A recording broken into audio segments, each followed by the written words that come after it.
नमस्कार दोस्तों। उम्मीद है आप ठीक होंगे।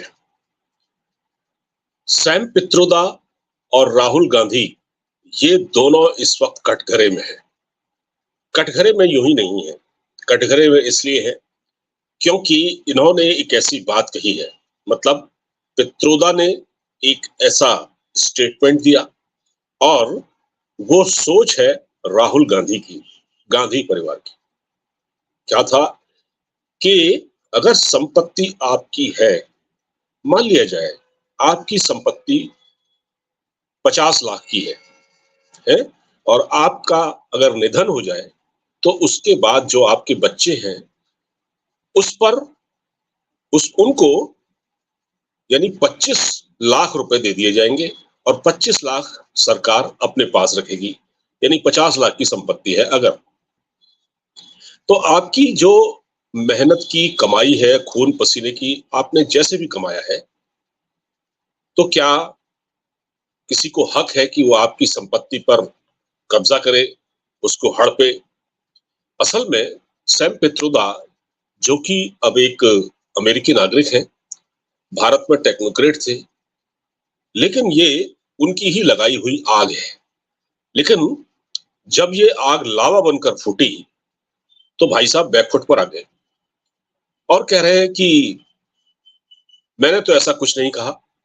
और कांग्रेस मुंह छिपाती दिख रही है। बोली, कांग्रेस के नेता बोले कि ये उनका निजी बयान है। यानी आपने थप्पड़ भी मार लिया, थप्पड़ भी मार दिया देश की जनता को और माफी भी मांग ली एक तरह से, और बचने की कोशिश कर रहे हैं।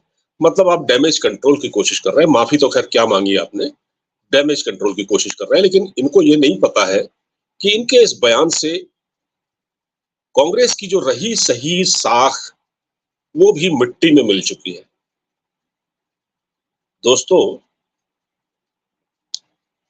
सैम पित्रोदा ने क्या कहा था, मैं पहले बताऊं आपको। ये विरासत टैक्स यानी यानी जो इनहेरिटेंस टैक्स है, इसके बारे में थोड़ा सा बता दूं।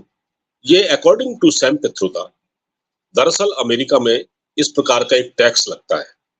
यानी अगर आपकी 1 अरब की संपत्ति है तो उसका एक हिस्सा, मतलब आधा हिस्सा, सरकार अपने कब्जे में ले लेगी।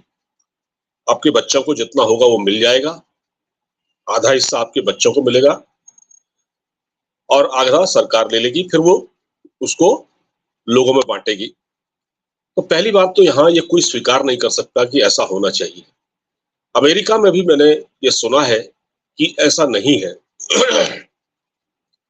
वहां ये बताया गया है कि अगर आपकी 12 बिलियन की संपत्ति यानी 12 अरब की अगर आपकी संपत्ति है तब शायद ये कानून है। लेकिन सैम पित्रोदा ने यहाँ लोगों को झूठ बोलकर गुमराह करने की कोशिश की। अब क्या हुआ है, सबसे जो बड़ी बात है, कांग्रेस ने अपने लिए खड्डा खोद दिया। सुप्रीम कोर्ट इस मामले में बीच में आया है। सुप्रीम कोर्ट ने 24 अप्रैल यानी आज कल कल कहा, कल एक टिप्पणी की इस मामले में। 24 अप्रैल को सुप्रीम कोर्ट ने क्या कहा है मैं आपको बता देता हूं पढ़ के। संपत्ति के बंटवारे के मामले में बढ़ रहे राजनीतिक विवाद के बीच सुप्रीम कोर्ट ने बुधवार 24 अप्रैल 2024 को कहा कि वो इस मामले में किसी मार्क्सवादी विचार का समर्थन नहीं करते। यानी ये जो विचारधारा है, ये लेफ्ट और माओइस्ट यानी कि वामपंथी विचारधारा है, जिसमें माओवादी सोच इसमें झलकती है। आजकल लोगों को वामपंथी बनने का बड़ा शौक है। वामपंथ का लबादा ओढ़ के लोग बहुत प्रोग्रेसिव दिखने की कोशिश करते हैं, प्रोग्रेसिव सोच की देखने की कोशिश करते हैं। अंदर से वो उतने ही खोखले होते हैं और ये बड़ी खतरनाक विचारधारा है।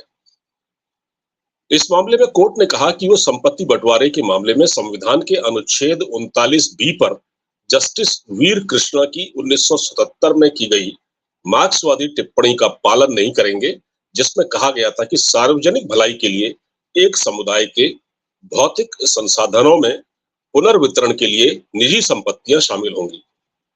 ये था, तो इसका उन्होंने एक तरह से इसको पूरी तरह से खारिज कर दिया।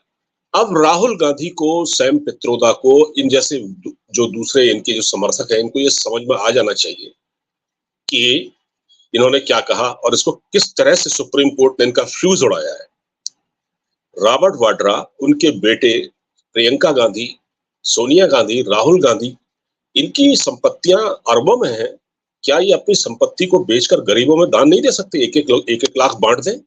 ये तो सबसे बड़े लाभार्थी हैं भाई। तो ये ऐसा क्यों नहीं करते? शुरुआत भाई, अगर आपके क्या ये जिस प्रकार बातें की गई, जिस प्रकार सैम पित्रोदा ने गुमराह करने की कोशिश की, क्या इसको मान लिया जाना चाहिए? अमेरिका का हवाला इसलिए दिया गया क्योंकि अमेरिका कहेगा तो बात मान ली जाएगी। डॉक्टर जयशंकर से यही सवाल पूछा गया, जो फॉरेन मिनिस्टर है, हमारे विदेश मंत्री हैं। उन्होंने एक टेलीविजन कार्यक्रम में यही कहा कि सर्वे क्यों कराना चाहती सरकार? संपत्ति का सर्वे सिर्फ इसलिए कराना चाहती है, संपत्ति का सर्वे, कोई भी सर्वे जब होता है तो उसका कुछ कारण होता है। यानी कि इस तरह से संपत्ति का सर्वे कराया जाए और फिर उस पर देखा जाए कि किसके पास कितनी संपत्ति है, फिर उसका रीडिस्ट्रीब्यूशन किया जाए। ये एक विचार है। उन्होंने कहा ये विचार केवल राहुल गांधी, सैम पित्रोदा का नहीं है। ये विचार इंदिरा गांधी से लेकर, नेहरू से लेकर, राजीव गांधी और अब राहुल गांधी, ये राहुल गांधी इस विचार को आगे बढ़ाना चाहते थे।